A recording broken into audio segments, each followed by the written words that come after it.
بسم الله الرحمن الرحيم.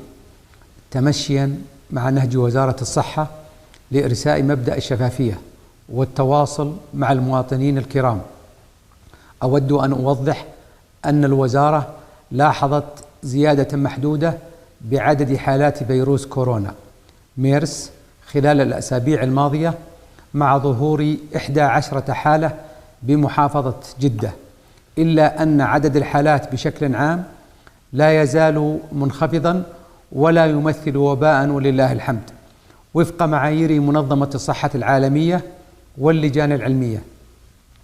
كما أن الوضع الصحي بفضل الله مطمئنا، وعدد الحالات التي ظهرت بمحافظة جدة لا يختلف عن بقية مناطق المملكة. وأدعو كافة المواطنين والمقيمين إلى عدم الانسياق وراء الشائعات أو المعلومات غير الموثوقة في وسائل التواصل الاجتماعي.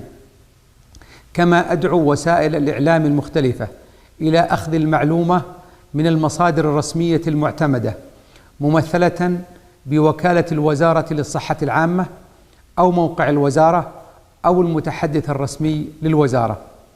وتؤكد وزارة الصحة أنها سوف توضح للجميع أي معلومة مهمة بهذا الخصوص، وأهيب بالجميع اتباع التعليمات الصادرة عن وزارة الصحة وأخذ سبل الوقاية بالابتعاد عن الحالات المشتبه بها أو لبس الكمامة وغسل اليدين عند مخالطة حالات التهاب الجهاز التنفسي.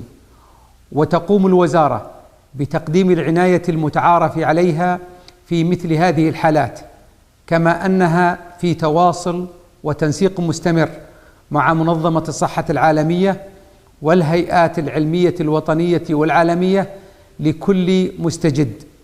وتؤكد الوزارة أن فيروس كورونا لا يزال غامضا في العالم أجمع، ولا توجد معلومات مؤكدة عن طرق انتقاله، كما لا يوجد لقاح أو علاج خاص به. وأسأل الله العلي القدير أن يحفظ هذه البلاد وقيادتها ومواطنيها وكل من يعيش على ثراها الطاهر من كل سوء ومكروه، إنه على ذلك قدير.